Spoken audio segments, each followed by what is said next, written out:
Така, здравейте сега. Много се радвам, че ще започнем заедно да си говорим, както и до сега сме си говорили за различни начини, по които използваме медиацията всъщност в ежедневието си. И много ще се радвам да споделим истории, които всеки от нас е споделял всъщност с другите и да ги споделим за по-широк кръг. Защото всъщност трудността, която изпитвам аз в медиацията е, че всичко е поверително и всъщност много е трудно да разкажеш една истинска история, затова сега ще се радвам вие като практици да ни споделите какво правите в ежедневието си. Първо, аз съм Севдалина Александрова, медиатор от 17 години. С нас днес сме хайде по азбучен ред Александър Ангелов, който е съдия, посветен на медиацията вече 20 години, който наистина прави всичко възможно тя да се популяризира и да просъществува в много по-голям национален мащаб. Деян Михайлов, който е предприемач и медиатор, който също използва медиаторските методи в цялата си практика. Илияна Карастоянова, която е медиатор, освен това мотиватор, треньор, коуч, психолог и също ще ни разкаже как използва в нейната практика. Мариана Величкова, която е най-споразумяващия адвокат-медиатор, която работи за това винаги да има споразумение и да гради мостове, ще кажа и между душите и в отношенията, защото така я възприемам. И Юлия Стоева, която също е юрист, медиатор по душа, която се занимава с екологични каузи и всъщност има много опити като член на доброволчески екип при бедствия и аварии и всъщност има много опит също в реални конфликти. Така че много ще бъде интересно сега всеки от нас да сподели какво го е привлякло в медиацията, въобще как е започнал и защо смята медиацията за нещо, което върши работа в ежедневието му. Така че можем да започнем, можем и по азбучен ред или както искате. По азбучен. Добре. Като се замислих защо медиация и като че ли краткият отговор на този въпрос е защо не. След като е ефективна, работи, след като виждам как трансформира хората и отношенията между тях, защо не. Обаче моя личен отговор е, защото виждам как се променят хората и то от едно усещане в конфликта такова за нещо неприятно, едно усещане за безпомощност, едно усещане за искане да накажат другия, да отмъстят, но гняв, зад който обаче винаги стои това усещане, че аз съм малко безгласна буква и така ситуацията е такава и трябва нещо да се направи в момента, но сякаш аз не съм активен участник в цялото това нещо. Тоест ти казваш, че някак си желаят да отмъстят, защото се чувстват слабите и жертвите на ситуацията. Аз така го разбрах. Да, много често е така, макар и хората да не го осъзнават или пък са готови за някаква колосална битка, само и само да покажат, че не са така слабите в ситуацията. И всъщност медиацията трансформира буквално за няколко часа цялото това състояние. Ти всъщност си ми разказвала много твои истории. Аз много съм любопитна, ако искаш някой да кажеш накратко при цялата поверителност, разбира се, на нещата. Но каквото ти хрумва в момента и каквото можеш да споделиш, разбира се. Аз няма да споделя цяла история, обаче споделя нещо, което днес много ме обнадежди. Преди 2 дни с мой колега се свърза клиент, който има имотен спор със свой близък. И така, ситуацията, която ни описва е, че няма възможност за никакъв разговор, че другата страна въобще не желая каквато и да била среща или въобще не може да се проведе някакъв разговор, който е повече от буквално минута. То по телефона. 2 дни по-късно, след тази среща, днес, ние вече имаме насрочена среща с другата страна. И това е 2 дни след като този човек се обърна към нас за решаване на своя проблем. Какво се промени? Какво направи ти като една вълшебница?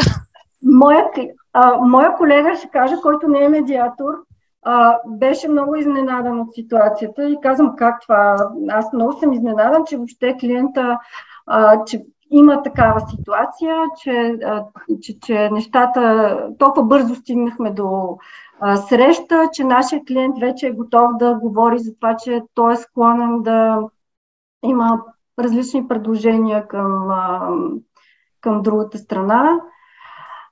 Ами аз в първата среща с клиента използвах така някои от медиаторските техники с въпроси, с емпатични въпроси се опитах да разбера какво всъщност стои за този имотен спор.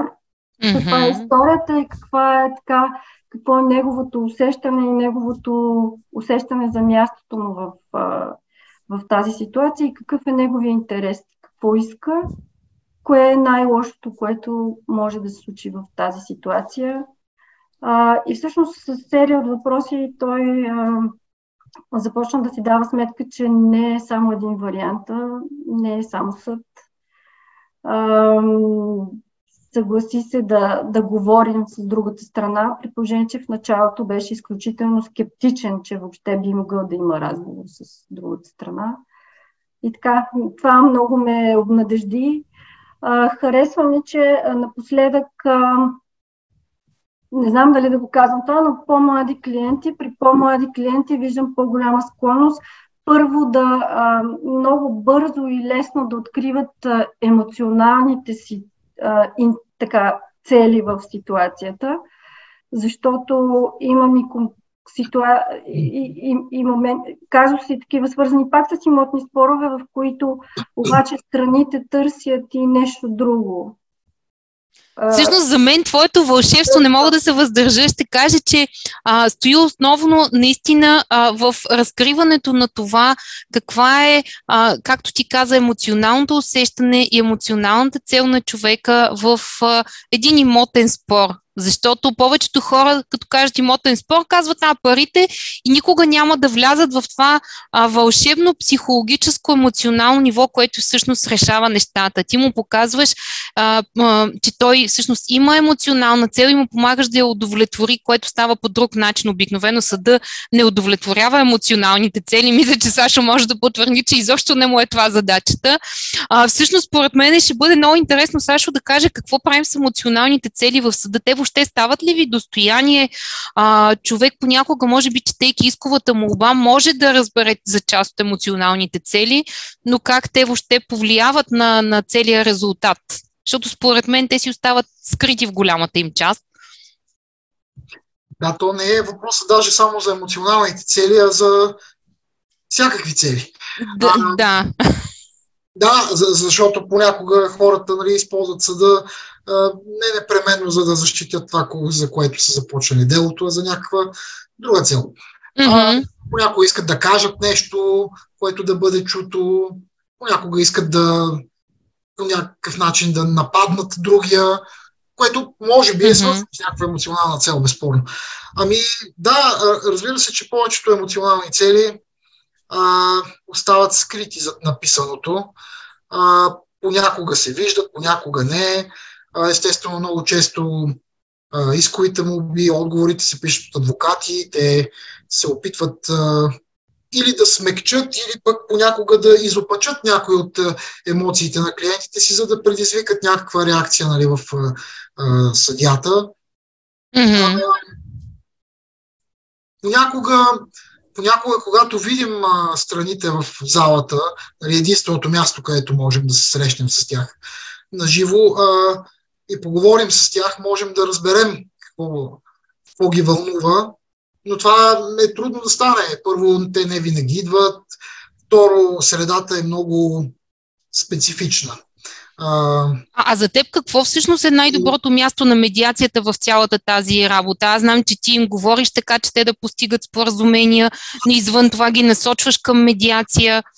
Точно това е въпросът, че когато човек успее все пак да се докосне по някакъв начин, съдията успее да се докосне до това, което иска, което цели, което усеща, ако щете, страната по делото, много често му става ясно, че няма никакъв начин да му даде това, което той търси. Естествено, съда не може да предостави някакъв емоционален комфорт, защото това работата. Нали, може да се опитаме да предразположим хората да се почувстват чути и разбрани, и аз се опитвам това да правя, като питаш за медиаторски техники. Да, аз се опитвам да изслушвам, да задавам въпроси, да обобщавам, за да може, емпатия. Това според мен е нещо, което съдията може да си позволи, стига да не прекрачи прага на безпристрастността, но това същото важи и за един медиатор в крайна сметка. Точно. И той не трябва да симпатизира твърде много на някои от страните. Но това, което искам да кажа, че и като съдия, и преди това като адвокат, съм видял, че съдебното производство не може да отговори на нуждите на страните.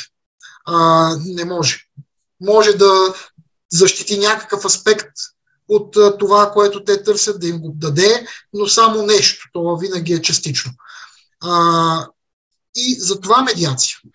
Защото според мен тя има много по-широка възможност да помогне на хората да достигнат това, което търсят. Освен това, аз твърдо вярвам така в творческите способности на хората, и ми се струва, че хората, когато им се предостави тази възможност, винаги могат да сътворят нещо хубаво, вместо да чакат някой друг да им каже какво да правят. Абсолютно. И те всъщност наистина в медиация измислят много по-интересни, различни решения. Не знам дали ти се е случвало да дойдат при теб след медиация с някакво решение, което излиза от предмета на делото. Не знам дали си имал такива ситуации и всъщност то е много интересно какво се прави в такава ситуация. Примерно делото е за пари, а пък те се разбрали за някакви други неща, свързани с отношения. Имаш ли нещо такова на ум, което при цялата поверителност, разбира се? То като влезе в съда вече не е чак толкова поверително, защото е публично. Публично, да. Но имало и такива случаи, безспорно, когато след медиация страните стигнат някакво споразумение, което е различно от предмета на делото. Всъщност това демонстрира именно това, което казах, че много често това, което те искат да постигнат, е различно от това, за което се води делото. И какво правим тогава? Аз съм широко отворен към възможността страните да се споразумяват и смятам, че няма проблем да бъде одобрено всяко споразумение, което не противоречи на закона и добрите нрави, така както казва самия закон. Предмета на делото не ограничава възможността за споразумяване. Мисля, не е нужно да навлизам тук в такива чисто юридически проблематики. Разбира се. Абсолютно, да. Хората да се споразумеят за това, за което искат и което наистина им е нужно. Понякога от медиацията те се връщат без конкретно споразумение, но пък изяснили това какво искат, което помага и на мене, и на адвокатите им да довършим това споразумение, да го направим в съдебната зала, да отложим делото, те допълнително да преговарят. Така че аз съм виждал това, за което и Мариана каза, тази трансформираща сила на медиацията. И затова просто силно вярвам. Ти всъщност толкова много усилия полагаш за това медиацията да става все по-национално използваема, така да го кажем, така че явно има много силен вътрешен мотив и виждаш, че това се случва. Много често има критики, които получаваме основно от адвокати, че медиацията не работела. Всъщност имаме ли някакво основание да смятаме от това, което виждаш, че имаш все пак доста години поглед и в съдебния център по медиация? Как можем да кажем, че медиацията работи? На невярващите. Да, естествено, медиацията понякога не работи. Това се случва. Абсолютно, до тук да. Така е. Но може би в половината от случаите не работи, но в останалите...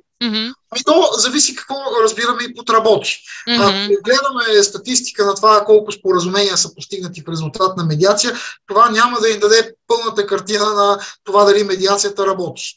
Защото аз вече казах, може да се върнат хората в съдебната зала без споразумение, обаче изяснили за себе си.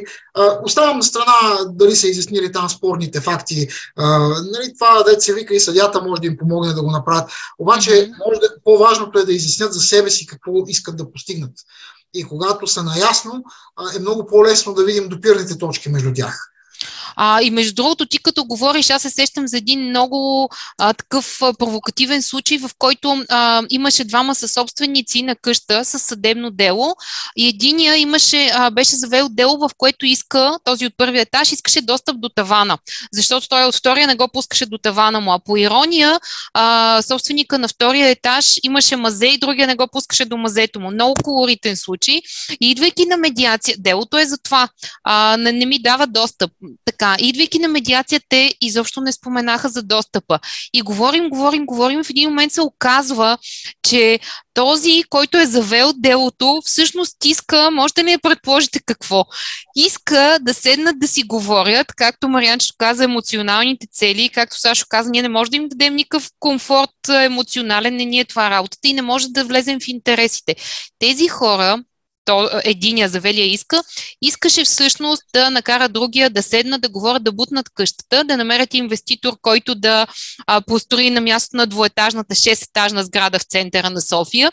И всъщност те излязоха с споразумение след една среща, което гласеше при какви параметри ще се намери инвеститор, защото единия не искаше, той искаше сигурност. Нали? Това му беше емоционалната цел въобще да отказва разговори. Казва, аз ще си дам тук хубавата къща, къде ще живея и разписахме споразумение с параметри. Какъв строител той бил одобрил, нали, на какви условия да отговаря, колко квадратура да му даде, как да го осигури 2 години да живее на друго място, как да му се гарантира, че няма строителя да зареже на дупка, нали, бутнатата къща и така. И всъщност аз нямам представа, като отиде едно такова споразумение в съда, какво се прави, но според мен е по-скоро ще се прекрати делото, защото то беше съвсем встрани от предмета на спора. Тоест, представете си, за този случай те занимават съда с искам достъп, а всъщност целта ми е да седнем на разговор. Така с психологическите цели, не знам, може би сега е момента да включим Илиянчето с това за теб, какви психологически пътища те доведоха до медиацията с различните ти опитности и как успяваш вече да я вкараш в ежедневието си? Здравейте и от мен. За мен това, което ме привлече в медиацията е точно разрешаването на споровете и на конфликти. Тъй като в ежедневието ми аз доста се срещам с страшно много хора, с които трябва да общувам и ми беше интересно така как да улавям конфликта точно къде е позициониран, защо се случва един конфликт без аз да го усетя, какво провокирам аз, какво недоразбирам в него и трябва да ви кажа, че наистина медиацията страшно много ми помогна в моето ежедневие и в работата ми да се справям с много конфликти, защото се научих да чувам и да виждам откъде идва един конфликт. Тоест, когато говоря с един човек, аз виждам докъде мога да стигна, каква зона в него засягам, какво провокирам и избирам как да не го провокирам. Тоест, ако искам да му кажа нещо, което е важно и да стигна до него, аз ще перефразирам. Това е уникална тънкост на медиацията, която я прилагам безспорно всеки ден в моето ежедневие и да ви кажа, наистина много работи. Ако някой ми каже, че медиацията не работи, аз съм твърдо против това, защото наистина работи. Работя в голяма застрахователна компания, ежедневно и там се срещам с много хора на високо ниво. Отново, за да успявам, прилагам медиацията, защото чувам и виждам какво казва човека отсреща и мога да го разбера буквално. Зад това, което ми казва, аз виждам точно това, което иска да ми каже. Защото някой път ние говорим не с думите, а ние говорим с позата, с движението, с едни определени думички, които хващаме в пространството, можем да разберем точно този човек какво иска и какво не иска, кое е засегнато в него. Като те слушам така и си те представям като дамата с рентгеновите очила на Светослав Минков, която виждаше всички като прозрачни и всъщност това е страхотно предимство да се чувстваш така, че виждаш другите прозрачни, знаеш какво ще ги провокира, докъде да стигнеш, как да ги предразпределиш разположиш. За мен също това е едно от най-големите предимства на медиацията. Просто, че ти дава един много сериозен плюс, ти да можеш да успокоиш, когато трябва, да поставиш фокуса където трябва и в крайна сметка да се преодолее конфликта. Добре, да, всъщност продължи, извинявай. Когато двама души има конфликт, това, което наистина може да се стигне тези хора да се чуят и да се споразумеят. Защото при един конфликт, когато хората не могат да се срещнат очи в очи без присъствието на медиатор, защото са наранени, защото имат някакви лични стресове, които и недобри взаимоотношения, при една среща с медиатор, когато той наистина е добър в това, което прави, човек от среща може да чуе причини, които той не предполага, че са засегнали от другата страна. И така, изяснявайки тези причини, изваждайки по най-благоприятния начин, те наистина могат да стигнат до едно споразумение, което в съда според мен не биха могли да стигнат, защото там няма как да чуем страните по този начин, който се чуват в медиацията. Наистина, през медиатора човека отсреща за пръв път чува и понякога казва: "Ма ти защо не си ми ги казал до сега тези неща?" Обратно, все повече чувам от колеги: "Ние не си говорим в съда." Даже в коридора адвокат казва: "Няма да говориш с другия." И всъщност аз не разбирам как помага неговоренето. Не знам, не си представям. Сашо, в зала, ако можеш да кажеш, има ли го това? Забелязва ли се, ако са адвокат-клиент, те всъщност има ли информация съда дали си говорят помежду си страните? Защото при нас на медиация много често идват и казват: "Ние не сме си говорили с месеци." И за мен това е много странно, как се опитват двама души да се разберат, пък не си говорят и не се позволява. Тук с оговорката, че много адвокати насърчават говоренето, все пак да кажем. Да. Както често се казва, нали, комуникацията е най-много щупена, когато се стигне до съда. Да, много често всъщност не могат да се гледат, даже камо ли да си говорят. Те много често и не идват, защото не искат да се виждат. И понякога се случва всъщност адвокатите им да не им дават да говорят, сега и това го има. Разбира се, има и обратното. Да, има адвокати, които насърчават говоренето, преговорите. И това може би е въпрос и на, как да кажа, индивидуален подход на адвокатите им, но се е случвало понякога адвоката да отговаря вместо клиента си, когато аз съм задавал въпроси, нещо, което аз не съм съгласен. Нали? Човек трябва да може да си каже. Те следват ли съвета на съдията, ако им каже те да отидат да седнат да говорят директно клиентите вече? Какво е впечатлението? Ти слушат ли този съвет? Аз нямам контрол върху това най-малкото, смисъл не знам нали какво се случва. Да. Ако дойдат с споразумение, имам предвид после. Значи, много наистина зависи от диалогичността и на адвокатите. Доколко те са готови, тъй като повечето дела факт е, че има адвокати, доколко те са склонни да преговарят, искат да го правят и насърчават клиентите си. Според мен от това зависи и успеха на медиацията в много случаи, когато и адвокатите участват в нея. Всъщност, да, абсолютно тук ще се присъединя, че моята медиаторска практика 17 години показва абсолютно еднозначно това.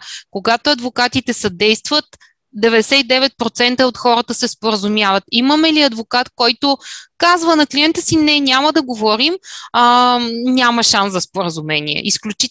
Изключително ключова е ролята на адвокатите. Между другото, вчера четох един коментар на колега от Италия, където вече 10 години имат задължителна медиация, над 1,5 милиона медиации. И той беше написал 4 извода от задължителната медиация, което между другото е много актуално за нас, защото ни предстои. И извод номер 2 беше: задължително страните лично в медиация. Не става само с адвокати. Лично страните и също така наложително е да имаме съдействащи адвокати. Тоест няма как само с адвокати и няма как, ако те не са така добре настроени и не съдействат. Това имаме вече 10 години опит задължителна медиация в Италия и той сподели това като извод. Така че в една посока мислим. Много ми е интересно, между другото, Юля, ти като човек, който в високо конфликтна среда работи, където много напрежение се създава покрай това, че наистина много емоции има, голям е залога в различните конфликти, в които участваш. Ти как използваш медиацията и какво ти помага, освен че ти като нагласа си много дипломатичен и благ човек? Благодаря ти, Себи. Мога да разделя медиацията като медиаторски техники и медиацията като процедура. Медиацията Абсолютно. като медиаторски техники, като начин на общуване, бих казала. Това е моят начин на общуване, който не винаги означава, че човек е безконфликтен. Много често да изразиш позиция се приема като някакво конфликтно поведение, било то и по един деликатен начин. За отсрещната страна може да се приеме като някакъв повод за разпра, така да го кажем. Но за мен това е начин на общуване, при който човек може да изхожда от позицията печеля-печелиш. Тоест, ние знаем какви са нашите нужди, нашите ползи, нашите позиции и в същото време да видим и да се умеем да защитим и интересите на отсрещната страна, така че тя да се чувства удовлетворена от общуването, от конфликта, да го кажем, защото конфликта може да се възприеме като енергия, като някаква трансформираща точка, периметър, в който се трансформират интересите, се сблъскват между двама души, между организации, може да са между повече хора. И тогава, когато страните са отворени и общуват открито, могат да се умеят да защитят както собствените си интереси, така да видят интересите на отсрещната страна и с уважение и с откритост да бъде печелиш позиция. Не мога да се въздържа да кажа колко ми хареса как го каза, това, че всъщност ти да се заявиш, да се отстоиш, това е една необходима, много важна част от конфликта. Много хора си мислят, че конфликтът трябва да се скрива под килима, да сме тихи, мирни и така всичко ще върви много добре. А всъщност истинския конфликт се решава точно както ти каза. Заявяваш себе си и защитаваш интереса и на другия, като му помагаш просто той да го изрази, да го аргументира и ти го чуеш. Нали? Това да бъде печелиш. Много ми хареса, че го изведе това толкова явно. Ти имаш ли ситуации, в които ти е помагало и които, пак така да кажа, са неповерителни? Ако се сещаш, разбира се. Да, разбира се. Много често хората не се умяват да изразят, от моя личен опит, своите интереси, да ги кажат открито на отсрещната страна. Особено когато става въпрос за едни дългосрочни отношения, в които има тежест и емоционални моменти, които по някакъв начин се отразяват и човек просто не може да изкаже това, което чувства. И си го таи, но се усеща и това влияе на отношенията. И затова медиацията много помага, защото когато като медиатор съм при разговор първоначално с клиент, съм, така да се каже, обратна връзка, съм набелязвала какви са акцентите, тъй като че ли дори остават изненадани. Да, точно така, нали, така каза. Да, вие много правилно усетихте, което е очевидно. Това, което и Мариана каза, че им разкрива интересите, им помага и те самите да ги осъзнаят и видят. Наистина това е най-ключовото. Да, при което, нали, също може допълнителни пояснения да се получат. И за тях самите също има едно изясняване доколко това е важно, каква тежест и каква роля играе в случая. И след това при разговор с отсрещната страна, когато е едно странично лице, което изразява позицията като един незаинтересован, като един неутрална фигура, се приема някакси по-приемливо и няма тази тежест на емоционалния оттенък, който има в едни отношения, които са обтегнати с години, неизказани неща, които по някакъв начин, нали, са напрегнали отношенията в семейството или може да е в служебен план.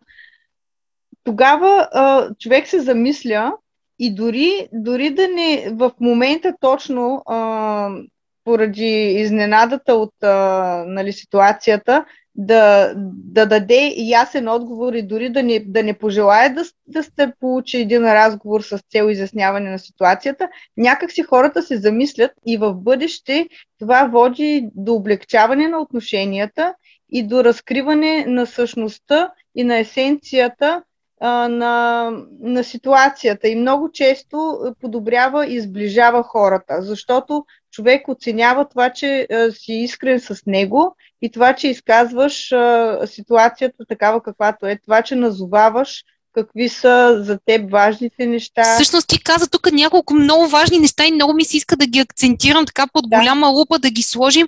Едното е, че това неутрално лице каза, че внася спокойствие. Другото, което каза, е, че няма нужда ние да напираме, да търсим в този момент резултат. Всъщност резултата, както се казва, отношенията, промените в отношенията са бавни. И всъщност ние уважаваме това, ти както каза, те се замислят, то тлее това нещо и в един момент се достига до решение. И мисля, че по-рано Сашо спомена, зависи кое третираме като, нали, добър резултат, успешна медиация и не винаги търсим на всяка цена споразумение. Това би било натиск, ако на всяка среща на медиация, хоп, споразумение. Една успешна медиация води, както казахте, до това те да си говорят по-добре, да разбират другия по-добре, до това да започнат да общуват, да осъзнаят къде са проблемите и в един момент в бъдеще ще се наместят пластовете, така че те ще си намерят тяхното решение. Много ми хареса това, че го сложи фокуса, не търсим решение веднага. То се получава с времето и трябва да уважаваме това движение, което е малко по-бавно и да не го смятаме за неуспех. Напротив, истинския успех води до някакви променени отношения. И всъщност... Може да споделя един така по-скорошен случай, при който се подобриха отношенията между снаха и свекърва, класика. Това е най-трудната работа. Да. Класиката е в подобни случаи, смятам, че под една или друга форма има в почти всяко семейство. Беше интересно, защото свекървата беше обидена, защото твърдеше, че от няколко, нали, в процеса на разговор, на някакъв спор, свекървата в един момент заявява: аз от няколко години не съм идвала във вас на гости. Така. Не сте ме канили, нали? Заявявайки го като обидена. А снахата се оказва, но те общуват често и се виждат, дори ходят на почивка заедно. И снахата какво се оказва, че тя, понеже има малки деца и в тях е винаги разхвърлено, не се умява да поддържа реда, който... на който свекървата би се зарадвала, вероятно. Да.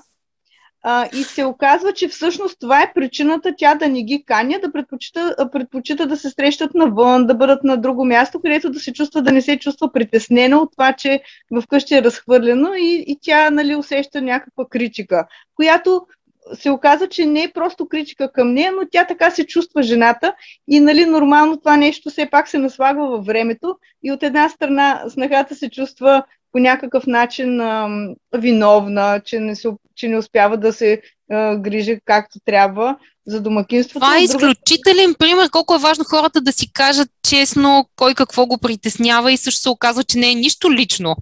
Да. От друга страна, нали, свекървата се чувства едва ли не пренебрегната, но се оказва, че тя всъщност снахата много уважава свекърва си и иска да поддържа нужния ред, но просто не се умява към момента да реализира този порядък в дома си. Уникален случай. Много благодаря, че го каза. Да, извинявай.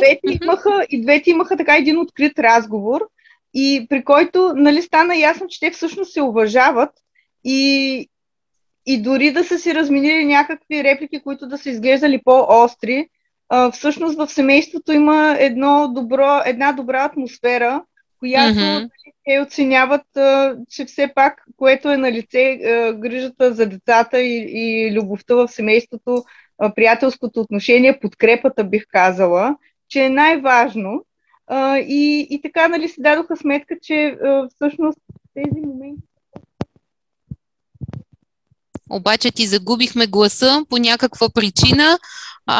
Не те чуваме за момент, не разбрах защо, но така или иначе аз изключително ти благодаря за този страхотен пример, защото за мен това са най-трудните отношения, изключвайки етажната собственост, те са следващите подред, но пък сега това е много добър момент да включим Деян, който също на практика изключително много прилага.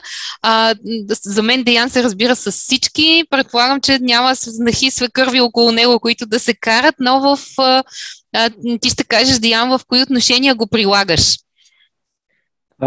Благодаря ти, Себи. Аз ще дам един конкретен пример, за който медиацията им помогна да разрешат търговски спор с наши партньори, тъй като се получи така, че имаше едно плащане, за което никой не беше виновен, но то липсваше и някой трябваше да го покрие. И след няколко разговора отношенията ни с партньорите започнаха да се оттягат, тъй като никой не искаше да го покрие реално, тъй като никой не иска да плаща по принцип. Да, така е. Но точно тогава това се случи след първо ниво на обучението по медиация и реших да приложа научените техники на медиатора и структурирах по този начин нещата, така че да дам на преден план на нещата, които ни свързват и общите ни интереси, което страхотно много помогна и спорът се разреши изключително бързо и в момента все още работим заедно и печелим и двете страни от това нещо. И за това смятам, че техните на медиатора са изключително работещи и трябва да се прилагат, тъй като само губим, ако не ги прилагаме. Нещата, които ни свързват и общите интереси. Абсолютно. Аз даже останах с впечатлението, че ти си успява и в писмена форма да го приложиш, което пък е още по-виртуозно. Нали така се беше получило? Да, точно така.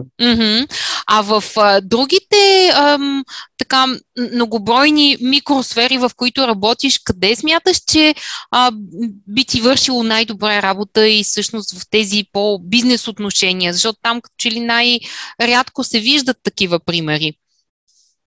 Да, както казаха колегите, медиацията е начин на общуване, който просто поставя така нещата, че страните да искат да работят заедно, вместо да се дърпат една от друга. Аз реално няма какво повече да допълня, нещата са точно така. Страните да искат да общуват и да се чуват.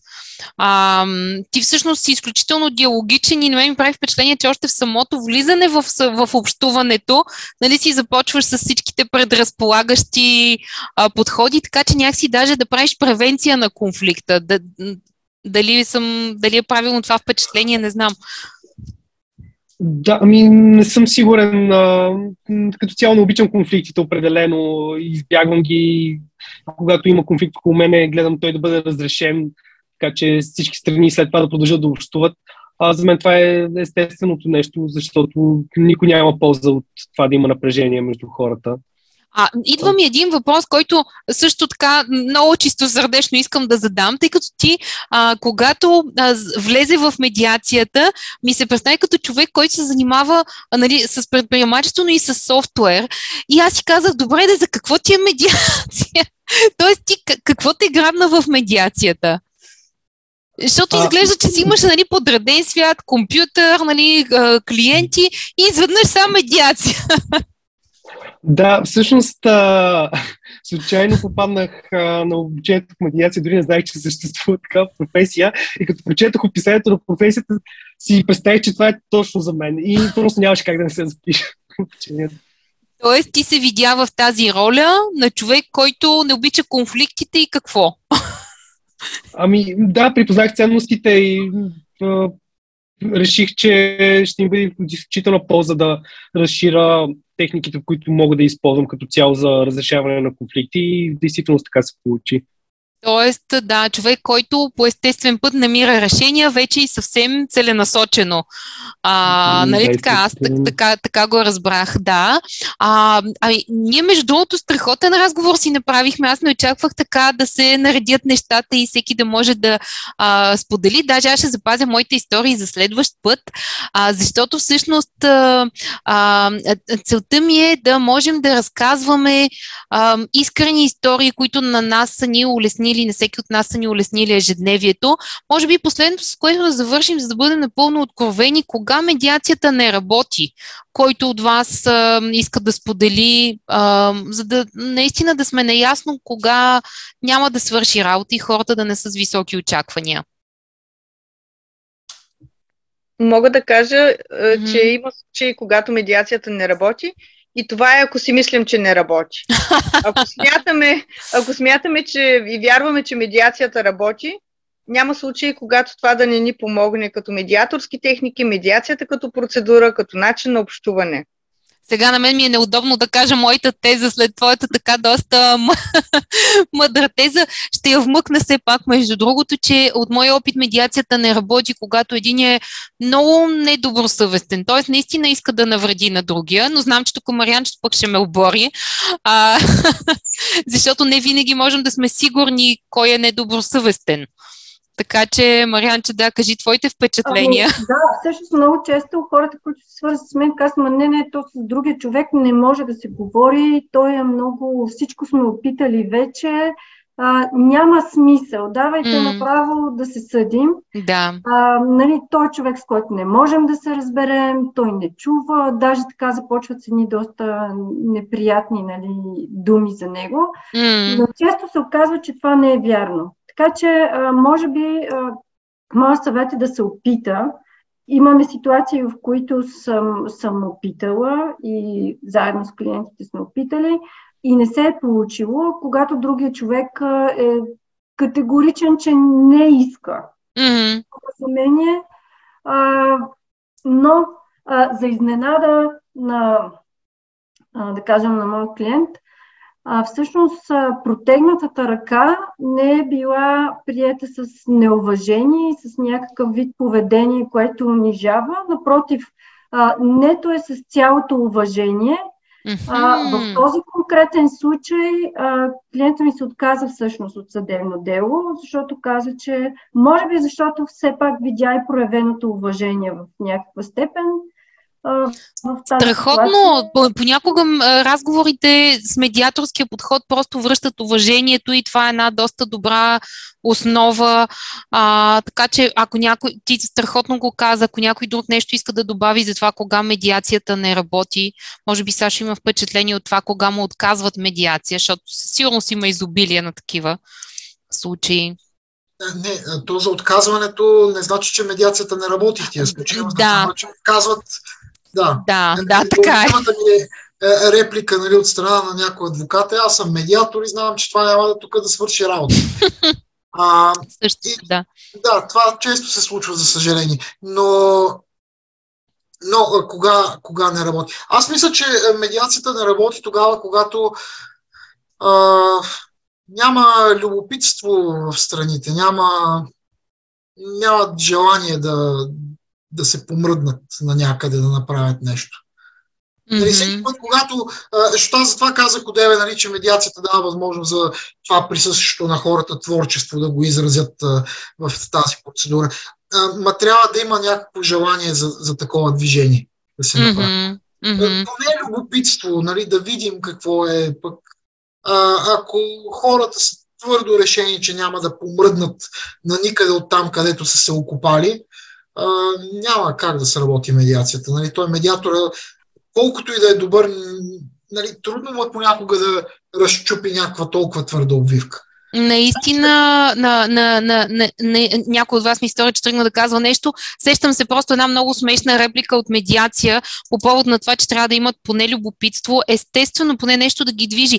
Идват две страни с двама адвокати на медиация и третата им реплика е: това медиацията е като ТКЗС. И аз, много интересно. Можете ли да кажете малко повече? И те казват: съдията ни изпрати. Уж доброволно, а то доброзорно. И както така, т.е. те отиват, както казваш, без никакво желание. Имаха 4 дела помежду си, включително, сега да не ги казвам какви, но имаше и семейни, и имотни. И след първата среща постигнахме споразумение по първите 2. Още една среща направихме и по вторите 2. Постигнаха пълно споразумение по всички въпроси. Така че понякога наистина хората може да не отиват нали, така предварително с нагласата, че нещо е възможно, ама както казаш, поне малко любопитство или външен потик, айде да видим. Или поне даже на контра да докажем, че това не работи, то пък взема, че сработи. И така, стора ми, че някой искаше нещо да каже, аз като забърборих. Аз може би 2 неща си мислех. Често ми се случва с колеги адвокати, които казват: то няма други варианти. Вариантите са тези двата, примерно, или само този. Всъщност варианти винаги има и трябва ние самите да си позволим да сме по-креативни, по-отворени, по-широко скроени и да чуваме повече клиентите, защото те са в състояние наистина в момента, в който се успокоят, да достигнат сами до много креативни, интересни варианти, които за тях са решения и които са много удовлетворяващи, които не са предполагали преди това, които и ние не можем да предположим. Аз мисля, че това е, много ти благодаря, че го каза, мисля, че това е основното послание на медиацията, било то като медиатори, като консултанти, ако ползваме медиаторски техники, просто да успокоим клиента и да му дадем възможност да отприщи това творчество, което има в себе си, и наистина се случват варианти, които никой от нас не си е помислял, но те излизат, защото хората се чувстват по-сигурни, по-спокойни и креативността просто излиза. И това са решения, които не могат просто да бъдат облечени в решение съдебно, а те са такива, които, защото отговарят на емоционалните им цели. Емоционална цел е да получа уважение, да си защитя имиджа, да получа признание за моите усилия. Нали, това не значи, че няма да си получа парите, но и тези неща, които са безценни. Така че всъщност много ви благодаря, че толкова искрено си говорихме за медиацията и споделихме гледната точка на всеки, които сме от толкова различни сфери. Всъщност виждаме как медиацията променя живота на всеки. Продължаваме напред и по-нататък с следващи истории, така че ще имаме възможности за нови срещи. Много ви благодаря. И с това завършва нашата среща. Всъщност,